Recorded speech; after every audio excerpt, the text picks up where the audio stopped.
How to care for a 2-week-old seedling. Welcome to the Bonsai Alchemist Learning Center.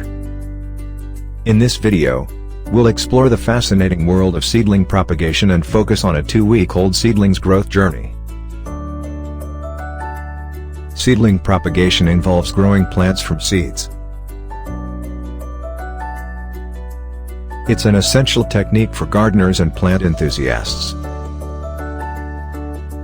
Start by selecting high-quality seeds and preparing a suitable potting mix. Sow the seeds at the right depth, ensuring proper spacing. Provide optimal conditions, including a warm, well-lit area and consistent moisture. Witness the miracle of life as the seeds germinate and seedlings emerge from the soil.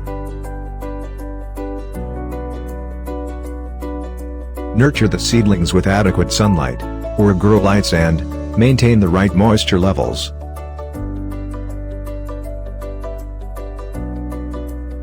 Monitor their growth and provide care, protecting them from pests and diseases. Consider transplanting the seedling into a larger pot for better root development. Congratulations on successfully propagating a 2-week-old seedling. Enjoy the rewards of your efforts and continue nurturing your plant for further growth and beauty.